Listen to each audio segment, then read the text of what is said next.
because of the combination of security, COVID regulations, and the aftermath of the Capitol riots, only about 1,000 people were invited to attend today's inauguration ceremony.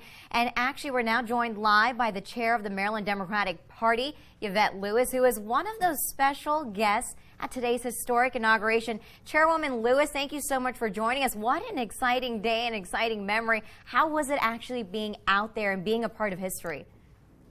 You know, it was amazing. I don't think I have an adjective. I was mostly in shock. I was in awe, just at the power and the majesty of the occasion.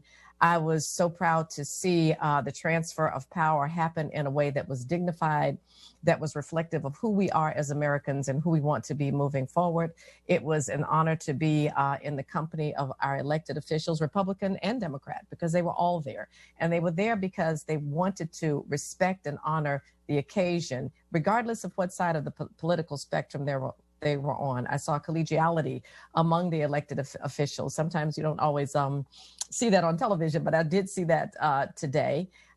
So it really was a wonderful occasion. I'm so grateful to Majority Leader Hoyer for inviting me. I told him that I would, take his hand periodically because I would literally tear up because it was such an emotional day for me. Speaking of which, we have our first female vice president in American history. Clearly, the black female vote was imperative for this win. What does Vice President Kamala Harris's presence mean to you and also for the future of women in politics? Well, it means a lot to me, but in an even more personal way. We both went to Howard. We're both AKAs. We both sort of walked the same yard at Howard University. Although our paths are different, there's a certain symmetry into how we both ended up, because she achieved the highest office, the second highest office in the land, and I worked to make sure that she was elected to achieve that highest office. But for any woman, it says you can do anything. Just be prepared, be ready, and when you get that chance, step out there. Don't be afraid. Have faith in yourself. Have the courage of your convictions, and make them hear you. And that's exactly what she did.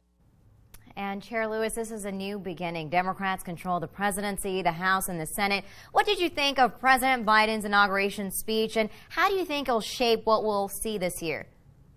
Well, it was exactly what I expected. It was one of unity. It was one of healing. It was one of outreach. There was a moment that maybe wasn't captured on camera, but at one point he walked over to Mitch McConnell and shook his hand, welcoming him today. He invited Mitch McConnell and Kevin McCarthy to the church service this morning. I was there, and it was almost like he was saying, let's leave everything at the door and come into God's house and find a way to work together. And that was the message today, that he does want to work together. Whether you voted for him or not, he will be the president of all Americans. And I think people wanted to hear that. I think people needed to hear that. And I was so grateful to be a part of that audience, to hear it in person.